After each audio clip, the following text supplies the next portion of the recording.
faut pas oublier que le Maroc il dispose d'un large réseau diplomatique et consulaire. Tout d'abord, parce que les Marocains résidant à l'étranger, par définition, ils sont établis à l'étranger.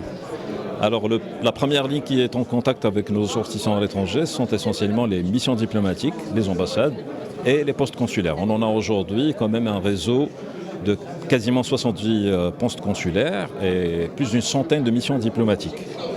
Donc ça, c'est une action, il y a une action à l'étranger auprès de nos ressortissants déjà à travers ce que font les ambassades et les consulats, qui se limite pas uniquement à un aspect purement administratif, mais déjà à projeter et à présenter à nos ressortissants à l'étranger les opportunités d'investir. C'est-à-dire aujourd'hui, c'est un travail qui est en continu.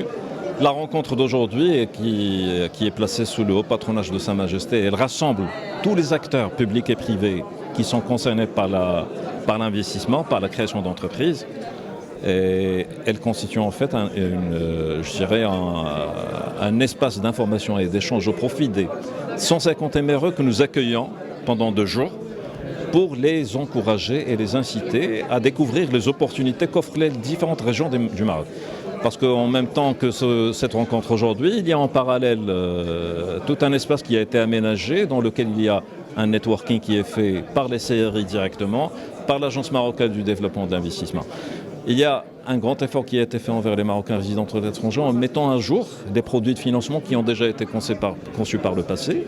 2 produits phares qui sont faits aujourd'hui avec le concours de la société Tmouilcom, qui encouragent directement, c'est-à-dire les MRE qui ramènent un capital ou qui souhaitent porter un projet ici au Maroc, à les réaliser. Et preuve à l'appui, je dirais que les chiffres qui ont été annoncés par la Tmouilcom, c'est que 50% des startups qu'ils accompagnent aujourd'hui sont des 50% qui sont portés par des MRE.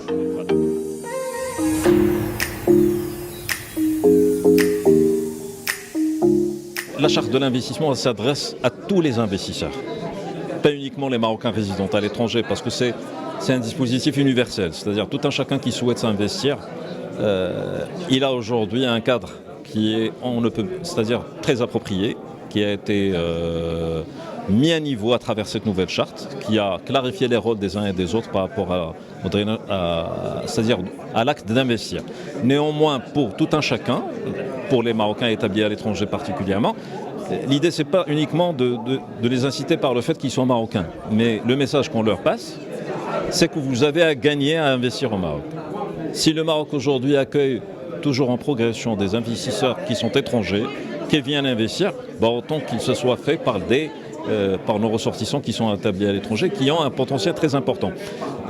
Ils ne sont pas dans l'obligation de venir tout le temps s'installer au Maroc, parce qu'à chacun sa situation, mais ils peuvent parfaitement ou bien monter des projets, ou bien recommander et inciter leurs entreprises qui sont établies à l'étranger à venir s'installer au Maroc, et également à apporter un savoir-faire qui souvent aujourd'hui, je dirais, c'est-à-dire l'action d'une compétence MRE sur un certain nombre de sujets, elle est beaucoup plus attendue que sur d'autres.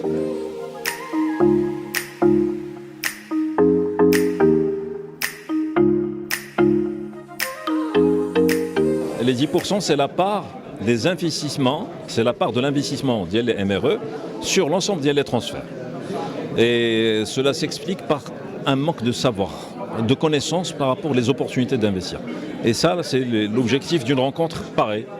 C'est-à-dire aujourd'hui, on a un cadre qui établit la confiance entre l'État marocain et ses ressortissants. Tous les acteurs savent chacun le rôle qu'il a à jouer par rapport au processus et toute la chaîne de valeur de l'investissement. Et on essaie d'expliquer de la façon la plus claire et la plus simple possible au profit de ces ressortissants quels sont les domaines et les créneaux les plus porteurs à leur égard. Pour suivre toute l'actualité d'EcoActu.ma, inscrivez-vous sur notre chaîne YouTube et rejoignez notre communauté sur Facebook et sur les autres réseaux sociaux.